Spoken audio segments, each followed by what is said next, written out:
Promue par le gouvernement, par des associations écologistes, par de grandes multinationales, l'économie circulaire a le vent en poupe.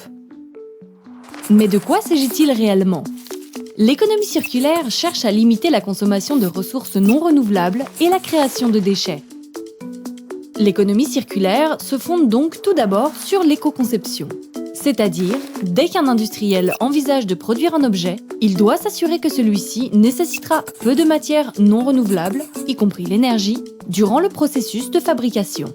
L'objet doit également pouvoir être réparé et chacun de ses composants doit pouvoir être recyclé. Pour ce faire, tout un système doit se mettre en place. Des services de dons, d'échange et de reconditionnement, de réparation, de recyclage des différentes matières qui seront réutilisées dans la production d'objets. Et tout ceci doit être réalisé au plus près du consommateur pour éviter la consommation d'énergie générée par les transports. C'est une pensée globale qui implique tous les acteurs économiques autour de l'objet, fournisseurs de matières, consommateurs, réparateurs, revendeurs, etc. L'économie circulaire s'oppose à l'économie linéaire, le modèle utilisé jusqu'à présent.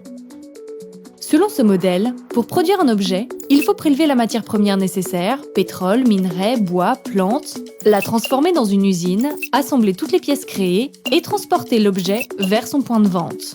Une fois consommé, l'objet ou ce qu'il en reste est jeté. Si l'idée d'une économie cyclique est née dans les années 1960, le terme « économie circulaire » est apparu à la fin des années 1980.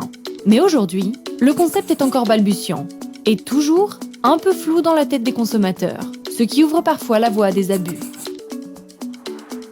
Afficher des emballages recyclables ne suffit pas à se réclamer de l'économie circulaire. Pourquoi ? Parce que le recyclage nécessite de l'énergie et de la matière. Autre exemple, l'industrie de la mode qui utilise abusivement le terme d'économie circulaire en vendant des vêtements d'occasion. Dans les faits, elle ne fait que remettre sur le marché des vêtements existants. C'est bien de la réutilisation, mais cela ne suffit pas. L'économie circulaire commence à se structurer en France grâce à des associations de plus en plus nombreuses. Ces dernières participent notamment au tout nouveau Conseil national de l'économie circulaire avec des élus et des experts. C'est un pas de plus vers la fin de l'obsolescence programmée, ces techniques qui permettent aux industriels de limiter la durée de vie d'un objet en les rendant volontairement obsolètes.